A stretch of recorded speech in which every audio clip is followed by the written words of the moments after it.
Terrance, I think we're going to switch it up, but I think I'm going to go first. I'm going to read a little first, a few minutes, and then Terrance is going to show a video, I believe, a new video. Terrance, thanks so much. It's so great to see you here. Always good to see you, brother. Yeah, I miss you. Excited. And it would have been nice to be live, but you know, circumstances. And thanks everyone for coming. Really, like I've seen a few names there, and I thank you. It really means a lot. Thanks for being here. So I'm going to read a little bit from this book. Like Serena said, it sort of started as a book. It's called "This Is the Night Our House Will Catch Fire." It started as a book. My daughter asking me what I was like when I was 7 years old. When she was 7, she wanted to know what I was like when I was 7. And as I began to tell her the stories, I returned to that time in my life and and then ended up bringing her back to my hometown to show her the places of the stories I was telling her. So I'll just read a little bit of this, and there's a fire in the center of this whole book. So I'll touch a little bit on that. All right. In one version of the night, our house caught fire. I'm carried outside in my pajamas, left to stand across the street on the lawn of the neighbor we never met. In another version, my mother shakes me awake with a word, and the word is run. Or maybe she simply yells, "Get up," from the bottom of the stairs. Or maybe she doesn't say a word. Maybe the house is silent. Maybe it's the smoke that wakes me. In all versions, there's a lot of smoke, and I escape by running through it. I'm left on the lawn to watch the shadows of the flames on the nearby trees. In my mother's version, it was raccoons that started the fire. They upended the hibachi, and the coals, still glowing, spread out across the porch. For years, this was the story because it was a story that had an ending, even if it ended in flames. As a story, it was, at least, comprehensible. The days leading up to the fire, we'd watch them every night from our kitchen window come to raid our garbage pail. We were amazed by what they could do with their hands, which seemed so much like our hands. We knew what they were capable of. I'm just going to leave some sections. I'm going to read into the book some sections. This is another chapter called, a little later, much later in the book, called Annihilation. A key feature of antimatter is that when a particle of it makes contact with its ordinary matter counterpart, both are instantly transformed into other particles in a process known as annihilation. Look again at that boy asleep in his bedroom. Night is all around him. It holds him. This boy, every cell in his body has a counterpart, an anti-cell. Can we call what sleeps beside this boy then an anti-boy?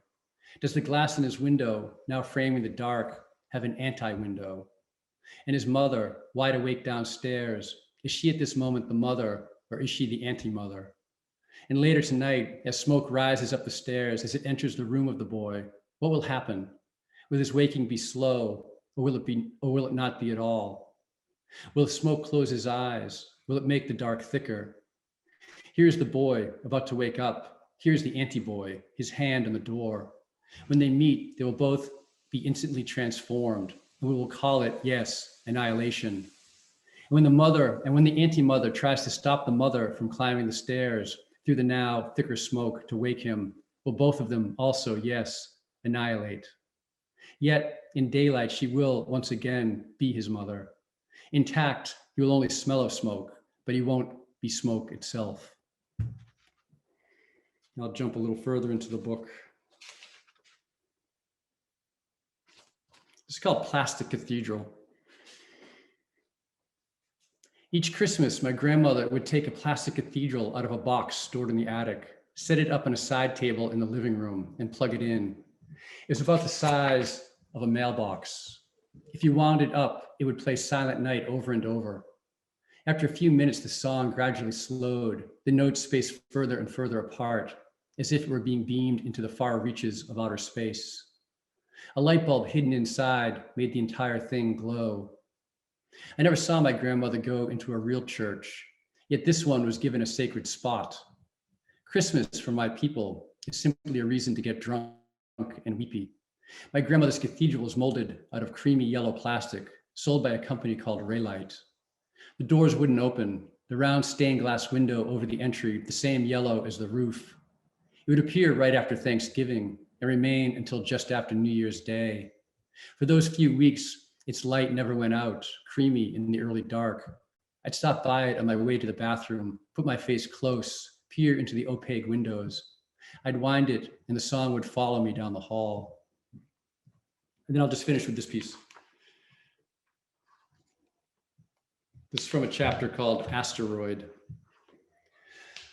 For now, the stories I tell my daughter need to be simple, elemental. There was a fire, an animal set it, we all were saved.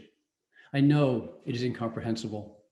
I tell her that afterwards I spent a lot of time in the woods behind my grandmother's. I built a tree fort. I set a field on fire. I broke into a house. I stole a scroll. I tell her how my grandmother would pull a plastic cathedral out of a box each Christmas and plug it in, how the entire thing glowed. It's the same with the night our house was on fire. You cannot imagine how beautiful it was to stand in the lawn and see each window lit up. Look into the flame, pure splendor. Not everything is ruins. Maybe my mother set our house on fire, not merely to collect the insurance money, but simply to see what it was she was losing. I tell my daughter the story of the last ice age, how one thing led to another, how when that asteroid hit the Yucatan, a column of fire rose up from the earth halfway to the moon, how minerals in the earth were liquefied, thrown into the atmosphere, only to harden and fall like rain. These glass raindrops, which we now call tektites, as they fell to earth, signaled the end of one era and the beginning of another. If not for that asteroid and the glass rain, we'd be dinosaurs now, I tell her, instead of this. Glass rain, I'd have liked to have been there for that. It sounds unimaginably beautiful. I'd like to hold a tektite in my hand. My daughter offers to buy me a bowl of them. She even finds some on the internet for $2.49 each. She knows now where I am from, which is where she is from, that town formed by a glacier receding. She's seen it, she's walked it. But the truth is, I'm from the bottom of the ocean. That's where my mother found me. She'd swum down to the bottom as a girl. She wasn't planning on coming back up, but there I was, a small glittering thing. She carried me to the surface, placed me inside her girl body, and I grew. It was winter when I emerged. The ocean frozen over, the car wouldn't start, keys wouldn't turn in the locks. By the time of the fire, it was the middle of August. My mother looked out at the ocean, counting the waves. Every seventh was big enough to carry us out beyond sight. The town would go on with or without us.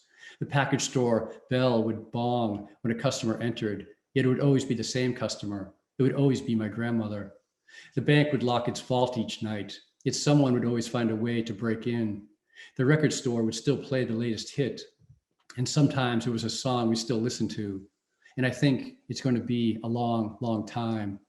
Jimmy and Buddy, the brothers who started Maria's, would still dice their tomatoes and pickles into cubes, like nowhere else in the universe. It was all comforting and suffocating, as if we'd never surfaced, as if we were still holding our breath, still searching for that one promised glittery thing.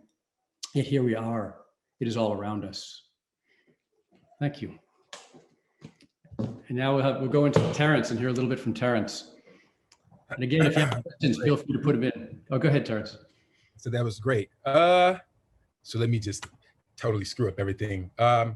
So, through most of this, I've been thinking, as I said in our sort of emails, the difference between interviewing you, which I'm super interested in. So I'm going to start out there and then just sort of us talking. So what I'm going to do before I show this video is talk about some of the stuff that that I would have interviewed you about, and then you can think about it, and then we'll loop back to it. So that's as much kind of management I'm going to do of the evening. So let me tell you what I got before I show it to you. I was just thinking, like, it's good to talk to you because we do kind of, I don't think it's age. I don't think, or maybe somebody else, it is age and it's heterosexuality. Let's say that maybe it is that. I would say inside of those very broad ideas, there's a whole bunch of other kind of nuances about desire, about beauty, fatherhood. So as I had gone through it, I've gone through it a couple of times, I just had like these questions that could lead us into places, and questions like maybe if I was going to do an interview, or I would push you to like really talk about it, because this is like, to me, the hot stuff, the stuff I'm interested in. So I don't think in any particular order. Writing in therapy / redemption. So there's one kind of idea that comes through in the book. So this idea of like, what are we doing? What is this book for? Is it a way towards redemption, towards the things? Is it a path towards like forgiving oneself, forgiving one's mother? So that's one kind of big thing that comes up. writing childhood, you know, the video that I'm going to show, obviously at the end of it, the cue up for the video is I went home last month, and as I drove into Columbia, South Carolina, where I grew up, I just decided to go by the neighborhood I grew up in until I was, until middle school. This is the neighborhood I was in. So I went there and I just took my camera phone and made a little clip. I barely got the house as I went down the street. And then I just worked on it, which is to say, that's mostly what I'm doing. I put like some piano that I've been playing behind it. And I gave it to someone who was just wanting me to do this kind of thing, which is like, we're going to do this. It was like for Lincoln Center. They wanted us to come on and read our poems. And I was like, can we use this space in a different kind of way? I've been trying to make videos. So this is what I sent them. So that's what I'm going to show you. That's sort of the last thing I finished. That's all to say, like, this notion of going home, this notion of returning home and what's there and how we reconcile that. I say that's just the last poem I wrote. It fits very neatly into our conversation because, again, I just think that what I think will happen as we talk is just sort of working out the nuances of what needs to be writing like right now, outside of our bodies, inside of our desires. So I tell you, it's the big stuff. I'm gonna go through it very quickly. The other one is like, 20th century intellectual. Like, to me, you're some kind of model of something that maybe is not around anymore. So when I say these people's names, you're gonna know why they're not around and why I say 20th century. So like Norman Mailer, John Updike, even Frank O'Hara, Ashbery, that's like an old school intellectual who's just like running across subjects. So for you, that's like talking about film, talking about philosophy, while talking about like children's stories and talking about like, going to bars, selling weed. So putting those things together, to me, that is a mode of thinking that maybe it's professorial. I don't know. So I'm just thinking about something like that. Like that would be something to talk about, the way that the book is put together, that kind of intellectual mode. Anyway, we'll talk about that. So there's that. Joan Didion, Adrian Rich, I have these people too in this list. It's something about the way that voice is moving across topics that makes me think of the 20th century in a good way. Raising daughters, writing mothers, and finally, like leaving your lovers their stories. So I went through the last couple very quickly. That other one is just maybe that leaving your lovers their stories can also be about, writing your daughters and writing your mothers, this question of like negotiating stories with other people who are experiencing them. So those are the things that came up. And I think weirdly that still will fit into the video I'm going to show, because again, I just think on some level, zeitgeist stuff, maybe we're always in conversation. So I'm going to run this and then we'll be off. Great. Thanks, Terrance.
Folkestone.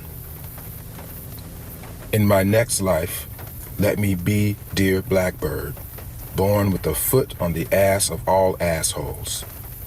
None of them will remember me, more startled than starlight or starling, down home, hidden in the bushes beside a road running down the valley. In my next life, let me be dear black bear, strong enough to pull my childish true enemy from the dark house down the street, where he plays the same non-linear blues I spend the lonely evenings playing. Force him to comb the underworld for the book of poems I left beside a girl on the subway, covered in names and illegible handwriting. Dream versus sincerity, thinking versus feeling, machine versus engine, shade versus shadow. The people who come after you versus the people behind you. Anything versus everything. Poem versus piano. If I live to be a 4-year-old black girl again, my sky black dress will never be as black as my afro. If I live to be a 10-year-old shotgun again, black as an anvil full of buckshot, raise me with my mother in the most southern and southernmost of the Carolinas. Force our enemies to gather all the stones in a beautiful meadow, while singing strange godly gospels to pass the time.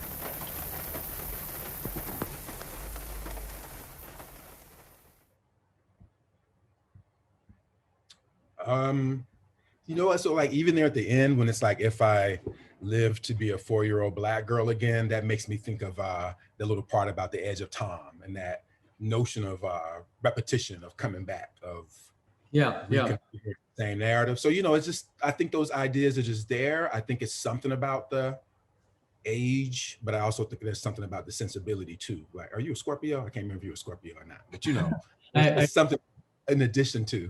I have a lot of scorpions in my life, but I'm not a Scorpio. I'm an Aquarius. And I just want to say, Terrance, I think I really have loved just spending time and living in, you know, in the space in between, you know, to float in the space between. And, you know, and this is, you know, I'm so thrilled that we get to see this video. It's one of the things you do is like combine like the arts with like, your poetry has always been so, you know, it just stands on its own, but it also, it's so fluidly speaking to other art forms and trying to take other art forms and bring them in, which is what I tried to do in this book also. I tried to sort of have it, even though, you know, they don't, like you, like that, it doesn't always appear in the book itself, like, but it's all in forms, like how the book was made and how it came together. Like there's a lot of experiments and processes and trying things in other forms, art forms, in order to come to these moments. Now I'm already gonna like break the etiquette of book parties, because I'm gonna say that made me think also of Stay. Like I think of this book, almost those two books being in conversation, where that one does have more of a kind of mixed media thing, but it's in the DNA of this book too. So I say to everybody. Yeah, so you say this is more like Stay. You're saying, well, I mean, I think that the memoir too, as you're suggesting, has that quality of like, again, this is what I was saying, think about like even referenced in film, dipping into that kind of idea that underneath the book or in the DNA of the book is a thinking that's multi-genre, or, you know, hybrid is the word all the young folks are using. But I think it's still something even more, when I said the thing about 20th century, in a way that said it's hybrid, but it's still a kind of fluid thinking that happens. So, you know, we're gonna be giving compliments back and forth, but I want to say to you, like, I have a harder time doing that. Like when I'm writing poems, I'm just writing poems. And because I think poems can do everything, you know, it took me like 12 years to do that book of prose on Etheridge Night. And I may never do another book. I mean, I don't know if I'll do a memoir, you know what I mean? Because everything wants to be a poem. And so what I admire and what I'm sort of thinking about when I say this idea of a kind of like fluid intellect is the way that the book is really moving between like the pacing of the book, I guess. It is a poet's pacing, but it's also prose, you know, it's also narrative. But doesn't it seem like, I mean, I get the sense that your poems also come out of all your other experiments in other art forms. Is that you playing the piano in the video?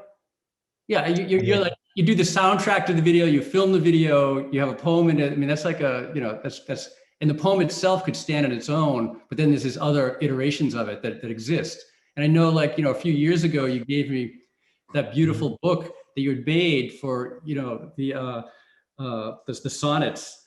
And, that you made. It's all of a thing. And I'm still saying to you, I have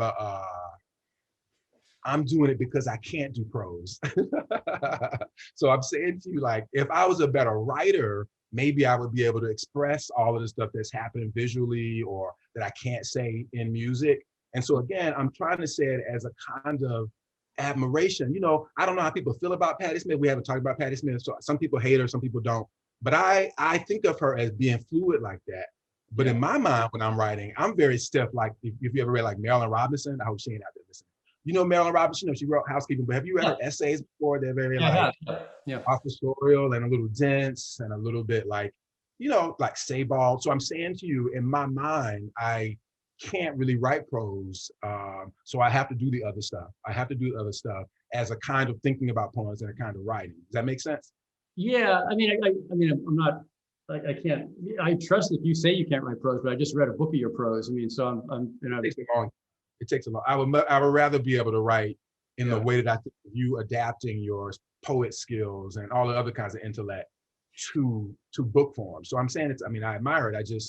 I'm still trying to figure out how to do that kind of stuff. What you get from me is the poem you just got. Like, that's me trying to do the whole book. Like, oh, okay, I'll make a video, like, because I can't do anything else. So. But I mean, that's one thing I think that is a kinship that I think we have, is that, like, I think we're willing to try different, even in poetry, to try different forms just to sort of like allow the poem to be what it is. And I just sort of extend that into the prose. It's the same thing. I just approach it the same way. Just let, like, each chapter, there's sometimes when I read this, if someone isn't really aware, they'll be like, oh, I like those poems. Thanks for reading those poems.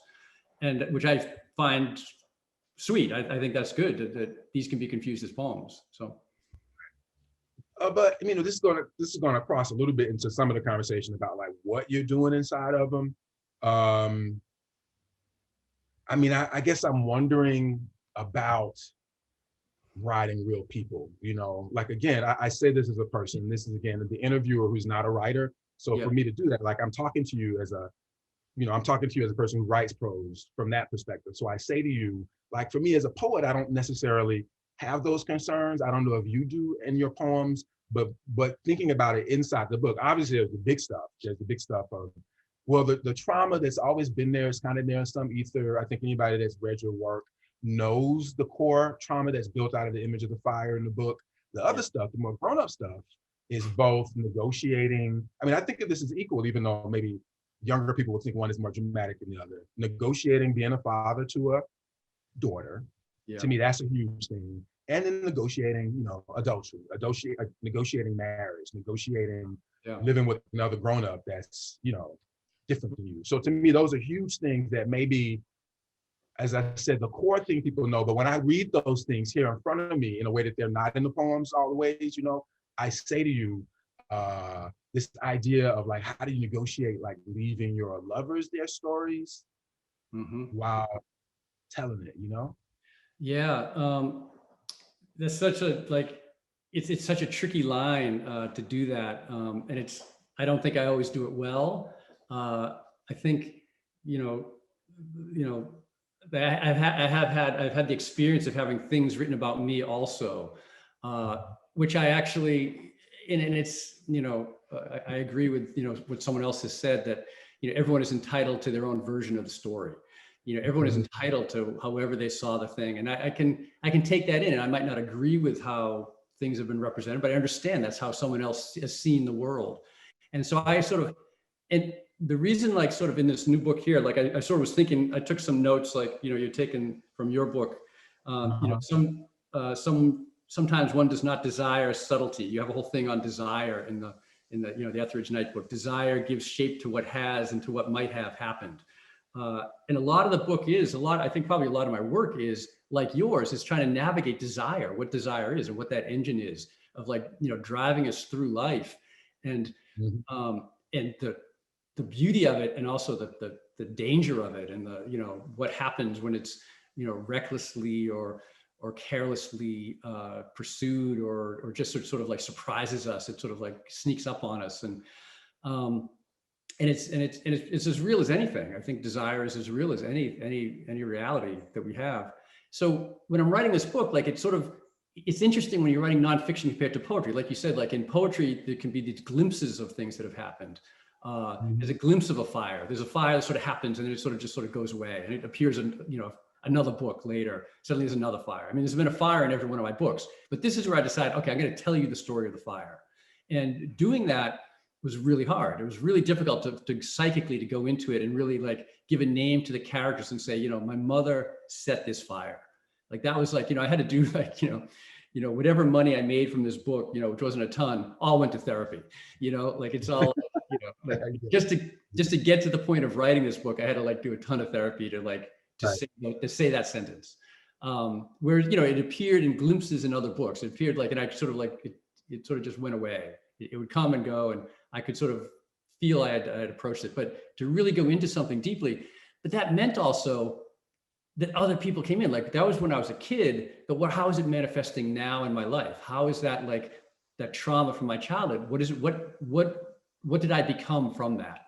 And that's what the book is wrestling with, really. It's wrestling really with that, like how trauma like gets extended through time and how it sort of manifests in different ways. It manifests in self-destructive ways. It manifests in ways that contain desire. It manifests in ways that are, really beautiful and trying to build a home. And then it's also manifests in ways of trying to destroy a home. Like it seemed to tie into like everything that was sort of happening around me. So other characters had to come into it. Other people that I loved had to come into the book in order to make it make sense. Like if I just stayed in the one place, if I stayed in the past with this is what happened, and then I grew up and I'm all good and I can write a book, that wouldn't have been honest to my experience of the book. Like I had to sort of say like, this is how, for whatever, whether it's true or not, I'm not sure if it's true. I can't really say that I had an affair because my mother set my house on fire. Like I would never say that. But it just seemed like my experience of that time in my life of like sort of suddenly becoming aware of the fire in a way I hadn't been aware of, in that way that like that Jung says. Jung has that quote: "Until you make the conscious unconscious, it will direct your life, and you will call it fate." Until you make the unconscious conscious, it will direct your life, and you will call it fate. And I think until that moment, like I was sort of living in this sort of unconscious realm. Things were sort of existing under the surface, and this was an attempt to bring things to the surface. This book, And at this moment, this is as good as I can do with it is this book right now. So much in there. I'm just going to throw them all out, and I'm just going to gravitate to this fire image again, because I'm going to say to you, like, if we're hanging out, maybe it'll be a different conversation. We haven't vetted. This is for everybody's benefit that's watching this. So I get to just kind of, say stuff, and you can be like, I don't want to talk about that. But the big through line goes back to the idea of like shared narratives, especially around like, partners and non-partners. So that's the thing. But the thing I was going to say to you that bridges all that together about how you come to it in the book is this other quote, and I can't believe you haven't used it before. Is it Cocteau? As soon as I saw it, I was like, I want to put that in front of my book. What is it like if the house is on fire? What do you take? And he says, I take the fire. And you're asking in there, I think this is like one of the most important questions that moves the book and bridges the way that you were just talking about things getting bridged, the past and the present, which is like, you're saying when he says, I take the fire, you're not clear, right? What is the line you're saying? You're not clear if he's saying, I'm going to take the fire with you. You reverse it, actually. The first thing is that he says he's protecting the house. You're like, is he saying I'm going to take care of the house and get rid of the fire? Or is he saying the fire and that damage is what I'm going to take away from that? And both of those things being true. And so I do think that is the through line more than like the Jung, and it still gets rooted in an image, it still gets rooted in a very tangible image of fire, more than all the other kind of interesting stuff that comes up around therapy, and psychotherapy. So I'm saying like the poet draws to that as a really key image for the book. Well, which is also why I think we're friends also. In your book too, you have the whole thing about Keats and about, negative capability. You touch on it and, as a reaching after uncertainty, which we know, but then you go on and say a ripple of reliable ambiguity and of mystery that opens on wave after wave of mystery. Like that thing, like it's not like one or the other. It really is like you sort of like allow everything to exist at once, and not to nail it down into one thing. I can't even nail down did my mother actually set our house on fire? I don't know. The stories that she did, it seems like something she would do. There's certain things that point to it, but I can't know for sure. I know our house caught on fire. It seems unlikely that it was set on fire by raccoons. But we don't really know. And then how does that story spread out into my adulthood, and what does that mean? Like that sort of the complexity of that. I did. Have you ever done that Governor's Island reading with the New York Poetry Society? It's much like hippies, Nick and all those guys. They run like the poetry brothel. It's cool. It's always fun. I've done it. I did it last summer or summer before, so I did it this summer. And I was just like, again, because we all been holed up, just reading new stuff. So I read some stuff that I was happy with, and I read this piece that wasn't great, but in the midst of reading it, there's a line that's like, and this is just my writing, it's just me trying to put stuff together and then testing it out. And because I hadn't done that many live venues, just in front of people. And the line was like, all those years blaming my mother for wounds I should have healed myself. And some woman in the audience, as soon as I said that line, was like, yeah. And so I was like, okay, clearly that's the end of the poem. That's where that poem is supposed to end. I think I went on for another 4 lines after that. So then, when I went home and was like, okay, that's what I needed the reading to help me figure out what was working in that one piece. It was the one that worked the least out of everything. But when I looked at that line, I was like, do I believe that though? Am I ready for that? Like, am I really saying I have to get over my mom and then like I should be trying to heal the wounds myself? So I see it as a true line, much in the way that your book is a kind of statement of a kind of shape to a feeling. It gives a kind of shape to a thing that is what we call structure. But I'm saying to you, like the poet, like I haven't been able to finish the poem. I've written a million other things since that. It's still in my head because I'm like, I don't know what to do with it. I know that that's the truest line in that poem, but I can't reconcile it. So then how do you really, do you have to reconcile stuff? Is this stuff really reconciled? Is that a different process as you're putting, the structure of the book together? But I find like stuff like that. Like I find like in this book, you asked about like the affair and the effect of that, and then bringing other people into it in the book and having them in the book. All I can say is like any book I've written where there's things that seem like really like wildly revelatory, like is really just the tip of the iceberg. I mean, there's not like the stuff that went into just even getting that stuff in is like a whole, like, like years of like work being done between me and other people in order to be able to write that. And in order to get to a place where that is okay to be written in some way. Right. And it might not be okay for some of the people in the book, which is unfortunate, but, a lot gets worked out in order to be at that place where that can be in the book. Like it's not like a surprise. It's not like, oh, suddenly, oh my God, it's like, I'm not like surprising anyone. Everyone knows the story already. Everyone who's in the book already knows the story much deeper than I could even get in the book. Look, I can't remember what we are on a clock, so let me put this other big one to you, because it's the thing about the 20th century intellectual. Yeah. So I'm going to try to put shape to this so that we can just talk about it, given like the world that the book enters into. Mm-hmm. So on one hand, it's not it's people are kind of tired of like stories from old white dudes. You see what I mean? Mm-hmm. So we move into the world, and you're moving into it with a story about like you're not like writing about like racial guilt or anything. You're just writing about like desire and trying to look at that in a kind of, again, a post-Me Too era. So you know what I'm asking. So when I say to you, like, it's weird, I wonder how you handle that, because I do think of it as like it's comfortably in your body. You're a result of like, you are a 20th century intellectual. That's like when we both grew up. So when I call these names, if I say O'Hara, I'm just saying like ease with sexuality. So we know like O'Hara is talking about other things, but I'm saying to you, the fluidity that we've all gathered from O'Hara, the ability to just bring anything into a poem and all of our feelings of the poem, is that the weirdness of Ashbery is there. But then I'm also saying like the maleness of a mailer, the social political consciousness of Adrian Rich. These are all the names I was saying before, but I'm putting it to you in that way to sort of ask you, like, when the aggressive interviewer gets in front of you and it's like, everybody's tired of hearing about white men, their desire and their guilt, what do you say to that? I mean, I think the book is, it is about desire, but it also seems to be, to me, I really want to examine you know, I grew up with a single mother, you know, working class mother who like worked 3 jobs, and like, you know, she's 20 years old and she's with 3 kids, and she makes some choices that are like really, really tough. And, you know, maybe a little crazy, you know, like, she got 2 kids and she's like, okay, if I set our house on fire, you know, there's all sorts of possibilities to that, you know, that could sort of reveal a whole bunch of other things. I mean, and it's in desire. I think I don't know. I think the complications of desire, I think cross over into like all of our lives. I'm just not, and I've always felt I was deeply aware of like, yeah, this is not a book for this moment in time. Like, this is not like the book that's like sort of speaking to like the bestseller list, some way. But none of my books have. Like, I've always felt out of time with any book. I think it's brave, and I also think it's nuanced.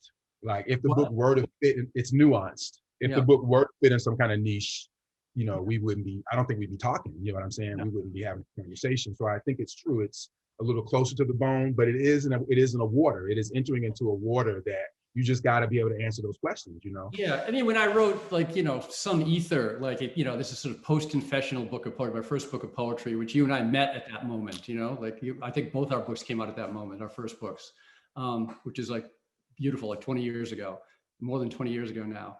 And, you know, that felt completely unfashionable to me. It wasn't it wasn't postmodern. It wasn't what people were doing in poetry. And I felt like, oh, this is just not the thing. And it did okay.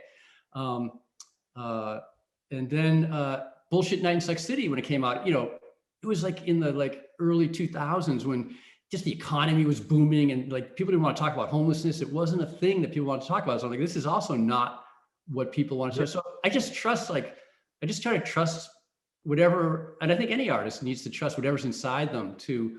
And your readers, a real reader will see that. You know, it's the people who aren't reading it or who are half reading it that inevitably are part of the, you know, response. And they're entitled to. They're entitled to read. They're entitled to read like whatever they need to read at that moment. I'm saying those people don't read. I'm saying that they're not reading. I'm distinguishing a person who will read closely and maybe see nuance versus who would skim it and maybe not see that. I just want to say it's 7:45 now, so we'll go like maybe for a few more minutes. But if anyone's any questions, you can put them in the thing. If not, Terrance and I will just keep talking. So just put it in the Q&A, a question, and we can sort of see what if you have anything. But otherwise, Terrance and I think we have a lot to say. I mean, I think about like what's next. You know, like, do you think there's more prose in you? There's another memoir in you? Do you even think in those terms at this point, in terms of like, inevitably there will be some next prose project for you because that's just how you're working now? Or do you think like, I'm going to get this next book of poems out and I don't know what happens after that? Yeah, I don't know. I mean, I really admired like, you know, to float in the space between, to sort of like an intellectual engagement with another artist, like, and, you know, you're writing about Yusuf and, you know, like there's like I admire that. And I always thought, I didn't think I would write another memoir. I mean, I've written, this is a 4th freaking memoir. But it just sort of came to me. It just sort of suddenly this fire rose up and it just sort of, you know, again, like most books, just sort of suddenly that was what I was writing. That's what was coming out of. I'm working on poems now, and I don't have any plan for any other prose right now. I have no plan for it.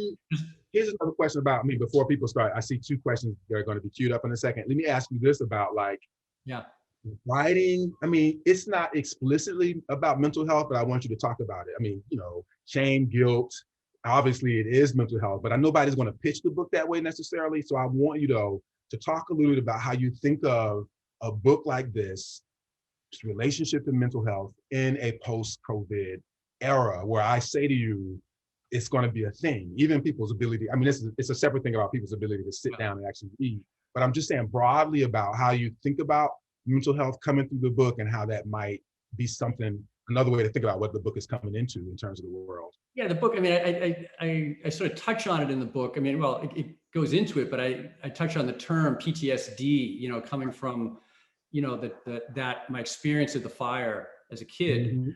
And it did really feel like that. It felt like that when I revisited it, when I consciously went back into that and sort of looked at it as an adult, and especially looked at it, it's what happens when you have a kid too. Like, it's the kid turns the age that you were when something happened, and suddenly you're like, oh fuck, that's how little you are. I felt like, when you're 7 years old and a kid and your house is on fire, I thought I was an adult. And then you suddenly look at your daughter who's 7, like, oh my God, like that's really young, Until that moment, I really felt, until my daughter turned 6, I really felt it was kind of a cool thing that my mother set our house on fire. Because she got the money, it was a good scam. She got the insurance money. We got the house renovated. And then suddenly that's what sort of where the ground fell out from underneath me. When my daughter turned that age, I was like, who the fuck would do that? That's crazy. And so, it was a mental health thing. And I think whenever I give a reading, I always say like how to write this. Whenever people ask about it, I say like most of the writing for me is like the time spent trying to get to the place where mentally and psychically and spiritually I can write the book. So I spend a lot of time in therapy. I spend a lot of time in 12-step meetings, a lot of time doing yoga, a lot of time meditating. Like the day is packed. My writing day is like an hour long. And the rest is just getting into psychic space where I can do it, Yeah. See, now it's almost the opposite for me because I'm going to say two things to you. My daughter is 21. She just, we had her up 27 or whatever. She just graduated from college. I hadn't seen them because of the COVID. I'm trying to make this a super short story to get back around to like, what's coming. Hadn't seen them for a while. I got them all, her and her brother and my rest of my family together in July. And we just had like our first real fight. I won't go into the details of the fight, but I was shocked because she's always been my girl, and my dad is like, well, that's how you raised her. You trained her to speak. So that's what's going to happen. And I said what I'm going to say to you, which is like about this question of the dynamics between parents and children. I knew very early on because of how I was raised that at some point I was going to have therapy with my kids. So even when I got divorced, I said to my 14-year-old, this goes back to like adultness versus not. I said to him, like he was a human being, whenever you need therapy, I'm doing the best I can. I know there'll be problems. And I say to you, whenever that happens, we'll do it.